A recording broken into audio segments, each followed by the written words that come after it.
ça paraît mieux. Oui, c'est très très bien. J'attends juste le go de la régie. Le top à la vachette pour avoir pour me dire que le début est... C'est bon?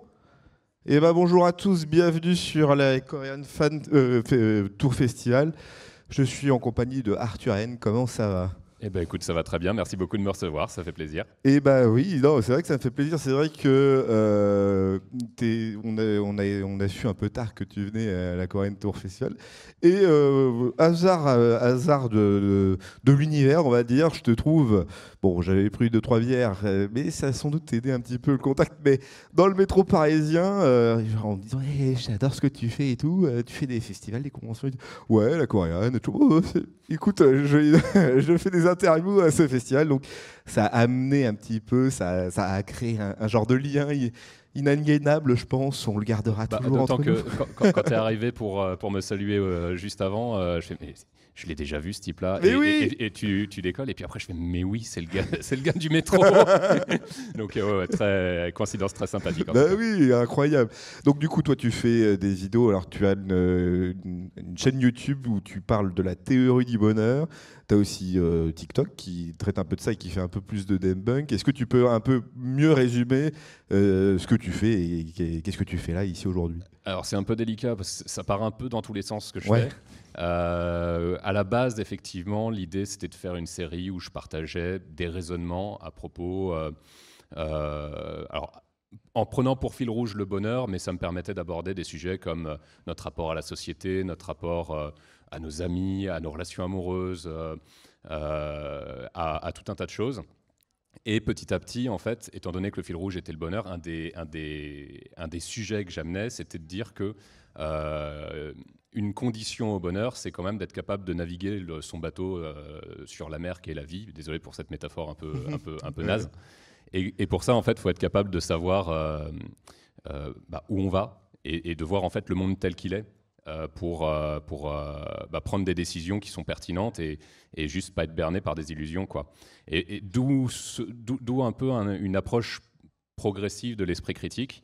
Et puis un jour, en fait, je trouve des vidéos sur TikTok qui présentent des fausses informations de manière, qui sont complètement absurdes, mais je vais voir dans les commentaires et je vois que les gens y croient. Et je dis, non, je vais prendre cette vidéo, je vais y réagir et je vais expliquer pourquoi c'est faux et pourquoi faut pas croire ça et pourquoi faut pas croire de manière générale tout ce qu'il y a sur Internet parce que c'est dangereux, quoi. Oui, non, mais il y a des vérités qui ne sont pas acquises à tous et du coup, dans ce que tu fais, c'est aussi un peu ce debunk et surtout faire face à une forme d'abrutissement ou d'aliénation, on va dire, sur tout ça, ou en tout cas tu cherches une forme de vérité. Mais alors, pour reprendre juste la théorie du bonheur, est-ce que tu as fait, parce que là ça parle un peu de sociologie, un peu d'études de la société, de tout ça, est-ce que tu as fait des études de cette matière en particulier ou plus de la philosophie, donc du coup un peu plus open, quoi? Alors, pas spécialement, et j'ai même pas fait d'études de philosophie à la base. Initialement, je suis ingénieur. Ouais. Ingénieur en électronique, et j'ai jamais fait d'électronique de toute ma carrière. Mais j'étais ingénieur, j'ai bossé 5 ans comme chef de projet informatique, puis j'ai fait un MBA parce que je voulais ajouter la compétence commerciale à la compétence technique. Après j'ai fait 5 ans de directeur commercial. Et en fait, il y a juste eu un moment, il faut savoir qu'en parallèle de tout ça, d'une, j'aimais bien faire des vidéos en amateur. De deux, j'aimais beaucoup lire de la philosophie. Ouais. Et j'avais cette espèce de manie où, en fait, quand je lisais c'est sur tablette numérique. Et en fait, tu peux surligner les passages qui résonnent un petit peu avec ce que tu penses, etc. Et un jour, je me suis toujours dit, ce que j'aimerais bien faire, c'est prendre un peu, extraire tous ces passages, les réorganiser dans un petit essai de 20 pages et dire et m'en servir juste pour avoir une espèce de propos cohérent sur le bonheur. Et en fait, cette idée m'est venue un jour où je me suis dit, tiens, je suis heureux. En fait, j'aimerais bien écrire pourquoi je suis heureux. Comme ça, si un jour je ne le suis plus, j'aurai mon point de sauvegarde. Et en fait, ça a fait un bouquin de 400 pages. Et puis, à peu près au même moment, j'ai quitté mon boulot parce que ça allait plus. Et à ce moment-là, en fait, comme j'avais réussi à écrire le bouquin, je me suis dit, en fait, quand tu as suffisamment de constance dans tes projets pour essayer quelque chose d'un peu plus, de vraiment personnel plutôt que d'aller reprendre un autre boulot. Et c'est un peu... à la base, j'étais parti pour être acteur, d'ailleurs. Et puis, il y a eu le Covid. Et effectivement, pendant le confinement, je me suis dit, continue à tourner des vidéos, continue à pratiquer. J'ai lancé la chaîne et puis je me suis rendu compte que j'aimais encore plus faire la chaîne qu'être acteur. Et c'est vraiment un moment où je me suis dit, de toute façon, je ne peux pas mener les deux de front parce que c'est deux métiers où il faut faire partie des 3-5% les meilleurs pour vraiment réussir, quoi. C'est toujours très compliqué. C'est vrai qu'on t'a vu dans ce moment où tu étais un peu acteur, on t'a vu dans une vidéo de JDG, en mode très furtif, quoi. Mais c'était cette période-là où tu le tentais, quoi. C'est vraiment ces moments-là qui m'ont fait me dire j'ai fait les bons choix de vie. C'est-à-dire que du coup, Joueur du Grenier, je le suivais un peu depuis les débuts de sa chaîne. Et puis le fait d'aller le voir, d'aller tourner avec lui, il est super sympa en plus. Donc ça crée des souvenirs. Voilà, j'ai pris un chemin de vie qui me fait dire j'ai vécu des trucs qui sont absolument incroyables et je suis trop content d'être parti dans cette direction, quoi. C'est quoi ton idéal de philosophe, on va dire, celui qui t'a apporté beaucoup dans toutes ces thématiques philosophiques? Parce que je sais qu'il y a des références comme Nietzsche, par exemple, qui a beaucoup travaillé sur l'être, qui fait partie aussi du bonheur, mais il y en a plein d'autres aussi sur le soi par rapport aux autres et tout. Quelle est, toi, ta référence ultime de philosophe? Moi, vraiment, c'est pas ma référence ultime parce qu'en fait, ils s'apportent tous des choses les uns aux autres. Mais celui qui m'a le plus marqué, c'est Sénèque. Pourquoi? Parce qu'à la base, c'était une lecture obligatoire, si tu veux, en prépa. Parce qu'en fait, en prépa scientifique, tout le monde ne le sait pas, mais en réalité, on a des cours de philosophie. Et c'est un coefficient 2 par rapport à une épreuve de maths qui est coefficient 10, ou je ne sais plus exactement. Ouais. Mais néanmoins, quand tu fais... Tout le monde s'en désintéresse. Et quand tu fais 15 sur 20 versus 5 sur 20, même si c'est coefficient 2, ça finit par chiffrer, quoi. Et j'ai été intégré d'ailleurs en école d'ingénieur grâce à ma note de philosophie. Je suis un très mauvais ingénieur. Non. Mais effectivement, c'est comme ça que j'ai découvert la philosophie, avec La vie heureuse de Sénèque. Et en fait, en lisant le livre, je me suis dit, mais il y a un mec, il y a 2000 ans, qui a écrit plein de choses que je pense aujourd'hui et qui les a vachement mieux formulées que moi, hein, évidemment. Et cette espèce de moments où tu as l'impression de lire quelqu'un que tu comprends et qui te comprend, voilà, ça a été mon premier déblocage. Et ce que j'aime beaucoup dans le stoïcisme, parce que du coup Sénèque c'est un stoïcien, c'est cette idée de pas nécessairement refouler ses émotions, mais de s'assurer qu'on ne prend pas des décisions en fonction de nos émotions. Ouais. Et de se garder quand même la raison comme guide pour ce qui est de nos prises de décision. Ça ne veut pas dire mettre tout ça sous le tapis. D'ailleurs, c'est une très mauvaise idée de mettre vos émotions sous le tapis. Si vous faites ça, en fait, un jour, elles ressurgiront. Beaucoup de gens qui disent, en plus aujourd'hui, si tu veux, c'est presque mal vu d'avoir des émotions, c'est presque vu comme de la faiblesse. En réalité, une métaphore que j'aime bien dire, c'est l'émotion, c'est un peu comme le tableau de bord de ta voiture. Si tu vois un voyant moteur qui s'allume, si tu mets un sticker dessus et que tu continues de rouler, tu vas finir par avoir des problèmes. Oui, non, mais c'est ça. Et alors, du coup, j'ai posé aussi la même question que j'avais posée à Sushi Nii, c'est que comme tu fais aussi beaucoup des vidéos sur TikTok, essentiellement des vidéos un peu de debunk, ça implique peut-être, mais je suppose quand même un petit peu des prises de position, un peu pas des prises de position, mais un peu politiser le contenu. Est-ce que tu arrives à faire ça face? Est-ce que tu as des haters, par exemple? Est-ce que tu arrives à faire face aussi à des gens qui ne pensent pas comme toi ou qui te le fait comprendre, quoi? Oui, j'ai quelques haters. Ouais. J'ai eu quelques prises de position, pardon. Il m'est arrivé de parler parfois pour dénoncer notamment des sujets comme la religion, également le masculinisme toxique. J'ai jamais parlé de politique directement. C'est un truc dont j'ai pas envie de. Mais vraiment, quand je disais politique, c'est vraiment la prise de. C'est des choix qui orientent la manière de penser, quoi, en gros. Ouais. Après, c'est un peu. Ça dépend de ce que tu appelles ce qui est politique et ce qui est pas politique. Moi, à mon sens, mon contenu. L'idée de mon contenu, c'est d'amener du raisonnement et du bon sens, et plus exactement de parler d'esprit critique.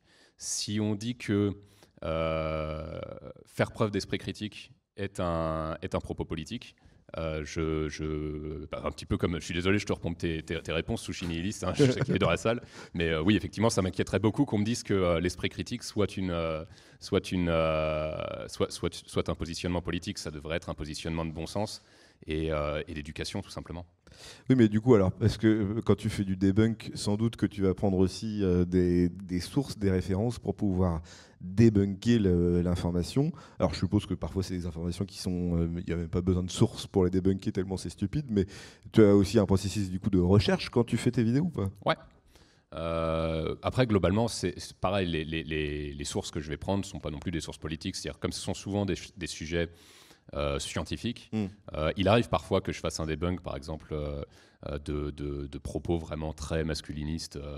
Et là, oui, effectivement, ce sera moins de la recherche et plus de la prise de position personnelle sur, voilà, quand tu as une vidéo qui dit des choses comme, par exemple, que l'amitié homme-femme n'existe pas, t'es là, mais... Enfin, juste par expérience personnelle, je peux te dire que ça existe et que et qu'au contraire, c'est super enrichissant et que c'est vraiment dommage de s'en priver. Et voilà. Mais sinon, globalement, la recherche, elle est surtout sur du domaine scientifique ou historique. Quand on parle des pyramides, parce qu'il y a aussi ça. J'ai vu la vidéo, mais beaucoup de choses rigolotes sur les et pyramides. même, tu vois, parler de philosophie, tu touches un petit peu à la religion, t'en parlais aussi un peu tout à l'heure. Là aussi, c'est encore une fois hyper touchy de savoir ce qu'il est possible de dire, ce qu'il est possible de ne pas dire, malheureusement, parce que pour moi, on devrait pouvoir dire tout sans que ça pose de problème. Est-ce que tu arrives à définir ta limite ou essayer de comprendre la limite qu'interprètent les autres, quoi, à un moment donné? La limite, alors tu formules très bien la question, c'est-à-dire il y a la limite telle qu'elle, à mon sens, devrait être, qui est que tu dois critiquer les idées, jamais les personnes. Tu combats des discours et jamais des individus. Le problème, c'est qu'effectivement, tu as des gens qui vont considérer que dès lors que tu critiques une de leurs croyances, pas forcément religieuse, ça peut être idéologique, ça peut être, ou même juste, enfin n'importe quelle croyance, si tu veux, n'importe quelle idée à laquelle ils sont attachés, ils le prennent comme une attaque personnelle. Et là, effectivement, tu vas avoir, c'est très vrai avec la religion, des gens qui disent non, mais tu n'as pas le droit de dire ça parce que ça va atteindre la sensibilité de ces personnes-là. Là, oui, mais à un moment, si vraiment il fallait prendre les sensibilités individuelles de tout un chacun, je pourrais faire juste une blague sur les canards, que j'heurterais la sensibilité de quelqu'un sur... Qui adore les canards. Voilà, donc, à mon sens, la limite, et ce qu'on essaie de faire, c'est vrai que ça demande beaucoup de rappel et de pédagogie, c'est un truc qu'on n'a jamais fini de dire, c'est du moment qu'on est en train de parler de vos croyances elles-mêmes, et vos croyances n'ont pas de droit, vos idées n'ont pas de droit, on a le droit de se moquer, on a le droit de ridiculiser des idées et des croyances autant qu'on veut, du moment qu'on n'insulte pas les personnes elles-mêmes qui sont attachées à ces croyances. Après qu'elles fassent la part des choses ou non, bah finalement c'est un peu leur problème.